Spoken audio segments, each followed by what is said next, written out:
Assalamualaikum warahmatullahi wabarakatuh. Balik lagi sama aku. Di video kali ini, aku bakal ngejelasin tentang materi pertemuan 1 sampai dengan 6. Nama aku Tasyaratna Dewi, dengan nomor mahasiswa 102200036, kelas C1 akuntansi dalam pemenuhan tugas evaluasi tengah semester. Pertama, syahadatain. Syahadatain itu dalam Arab mengandung dua makna, yaitu mustarak dan muradif. Makna mustarak yaitu sebuah makna yang terkandung dalam kata tersebut secara bersamaan, akan tetapi harus diartikan dengan arti salah satunya. Selanjutnya adalah makna muradif, adalah beberapa lafaz yang menunjukkan satu arti. Dalam Al-Quran, kalimat syahidah memiliki persamaan kata muradif, seperti proklamasi atau pernyataan, kedua sumpah, dan ketiga pengakuan atau ikrar. Menurut syar'i, syahadatain yaitu suatu pernyataan yang diucapkan oleh lisan setelah dibenarkan oleh hati pada saat melakukan rukun atau syariat. Secara syar'i, syahadatain memiliki makna 1. Ikatan akidah, 2. Perjanjian yang terdiri dari sumpah setia dan sumpah atau janji.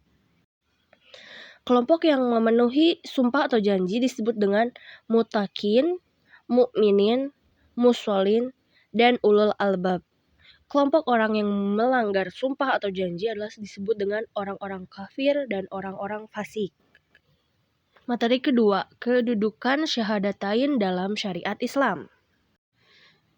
Syahadatain adalah syariat Islam sama seperti syariat sholat, zakat, puasa, dan haji.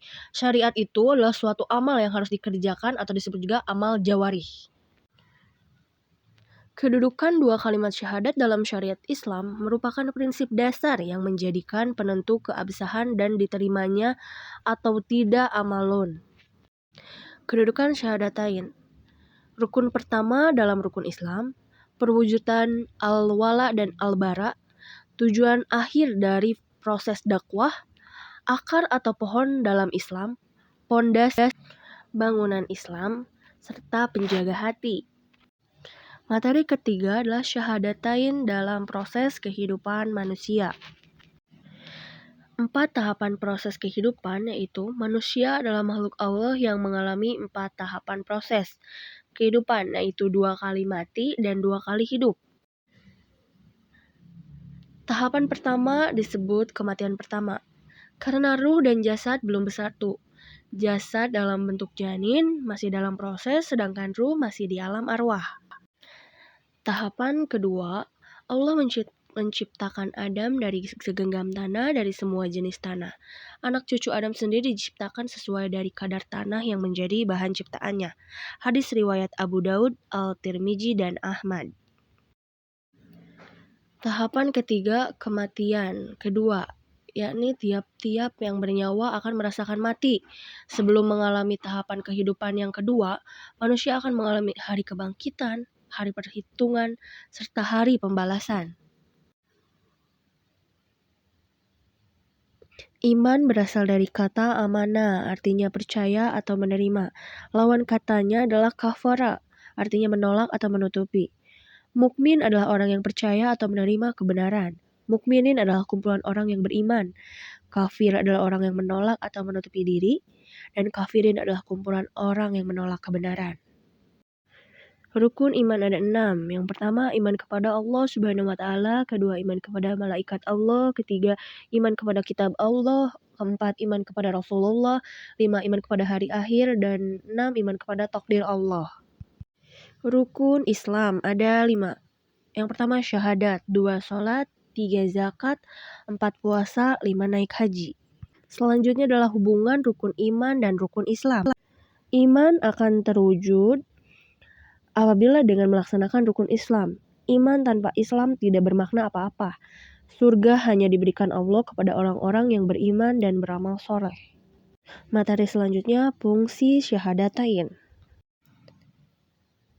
Fungsi syahadatain dalam risalah ini adalah kegunaan atau pengaruh pelaksanaan syahadatain terhadap kehidupan seseorang maupun terhadap kehidupan masyarakat. Madkhol ila Islam, pintu masuk ke dalam Islam. Sahnya iman seseorang adalah dengan menyebutkan syahadatain atau 2 kalimat syahadat. Kholaso ta'lim Islam, kefahaman muslim terhadap Islam. Kefahaman seorang muslim terhadap Islam bergantung kepada pemahamannya pada syahadatain. Asbabul Innila, dasar-dasar perubahan. Syahadatain mampu merubah manusia dalam aspek keyakinan, pemikiran, maupun jalan hidupnya. Hakikat dakwah Rasul. Setiap Rasul semenjak Nabi Adam alaihissalam hingga Muhammad SAW membawa misi dakwahnya adalah syahadah. Dakwah Rasul senantiasa membawa umat kepada pengabdian Allah. Selanjutnya, fadaitul adim, ganjaran yang besar. Ganjaran dapat berupa material maupun moral, misalnya kebahagiaan di dunia dan di akhirat, rezeki halal, atau keutamaan lainnya. Materi selanjutnya adalah hakikat syahadatain. Yang pertama, syahadah uluhiyah. Syahadah uluhiyah adalah pengakuan seorang bahwa hanya Allah saja yang berhak diibadahi, dicintai, ditakuti, dimintai pertolongan, diharapkan ridhonya, ditakuti kemurkaannya. Yang kedua, syahadah kerasulan.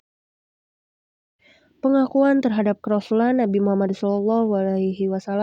Syahadah kerasulan juga disebut syahadah mulkiyah, syahadah itiba, dan syahadah ketaatan. Syahadah mulkiyah adalah pengakuan atas Nabi Muhammad adalah utusan Allah Subhanahu wa taala, sedangkan syahadah itiba adalah kesiapan dalam ketaatan kepada Allah. Adapun yang disebut dengan sesembahan dalam Al-Qur'an yaitu hawa nafsu, para nabi dan malaikat, rohib dan ulama, jin dan setan, berhala dan togut. Sekian penjelasan singkat dari saya. Wassalamualaikum warahmatullahi wabarakatuh.